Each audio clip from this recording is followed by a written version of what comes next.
Fortnite has been banned from both the iOS App Store and Google's Play Store. Why? Epic Games recently introduced a way for you to get 20% of V-Bucks, the digital in-game currency that the game Fortnite has. They would redirect you to another website, to another payment system from the App Store, whichever App Store you use, and you would get an incentive, a discount on V-Bucks for you to buy the digital currency without the use of the built-in payment system by Apple or Android. And the moment they did that, they violated both the store's rules.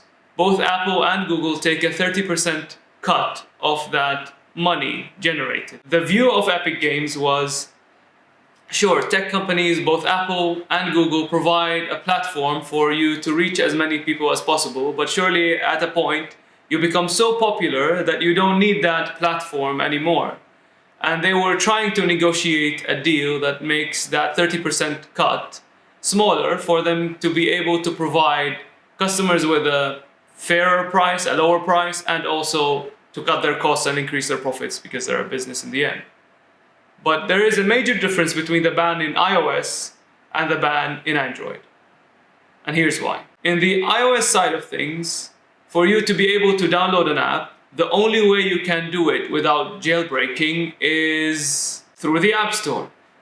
And getting removed from the App Store basically means you get removed from all iOS devices. Devices that have installed the game before the ban still have the game running, but when the next update hits, it's gone. This is interesting because Epic Game focused its, social media into releasing that information to the public. They played a video on their Twitter, and they released a statement in their social media as well, and they even played that video inside the game if you're playing in other platforms. And their way of thinking is, that game doesn't need the App Store. The App Store needs the game, so that 30% cut is a lot. When you look at the Google side of things, you can sideload the app. The Google Play Store is not the only way you can download any app. For example, Huawei has their own app store that runs in China, and they use that primarily, and they don't need to upload their apps into the Google Play Store. Samsung also has an app store inside Android, and Android gives you more freedom, shall we say, to download the app in any way you like. I mean, Fortnite, yes, loses some of that wide audience that they get with being present in the Play Store, but it doesn't really matter in Android as much as it does in Apple because iOS users rarely jailbreak their device with the concerns about updating. This is really interesting for tech because it also introduced and reminded us of another situation, a similar situation with Spotify. Spotify has been complaining for a long, long time that them, as a music streaming service, they have to pay their direct competitor Apple, which owns Apple Music, a cut of their profits. So you would jump into iOS, you would choose Spotify over Apple Music, but still Apple will profit. And that is a whole new mess because that means they're directly investing in their competitors, and Spotify are saying that it's not necessarily fair. Apple's comeback to this story was, our 30% cut is across the board. But that doesn't necessarily seem to be true, as they seem to have reduced these cuts on companies like Amazon. This gives you an idea of how difficult it is to break through in tech these days because it's what people call a monopoly or a duopoly. Basically, Apple and Google control everything. And a good example with Google is if you were to develop a Maps app, an alternative to Google Maps, and then you would hop into the Google search engine, which is the most used search engine, and try to navigate a place, Google has been accused to manipulate the search data that you will never find a competitor to their own services in the top search list. It's the same when you're Googling for products or phones.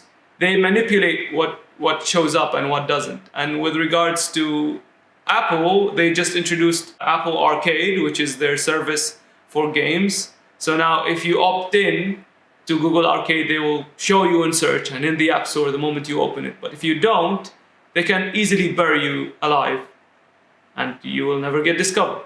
And that issue has been raised by the US government when they questioned the strategies deployed by companies like Apple, Facebook, Amazon, and Google when they are treating their, say, competitors in a smaller scale, because these companies might be too powerful that they are able to easily crush any competition that shows up. How well are we governing the internet?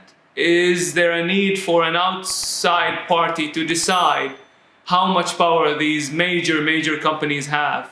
Do we start controlling who gets what money? Because being in the App Store is definitely worth something, but who decides how much that is worth? Let's say the US demands that Apple allows us to download apps from everywhere, then are we happy with that, or do we need more governing done by higher powers? It's very interesting that a ban on a very popular video game can have many implications on the music industry and the gaming industry, programming industry.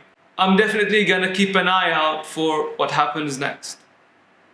Apple, Microsoft, Google, لا.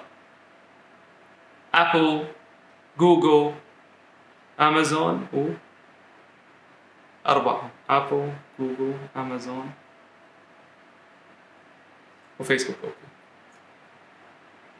When they questioned Apple, Google, Microsoft. Facebook!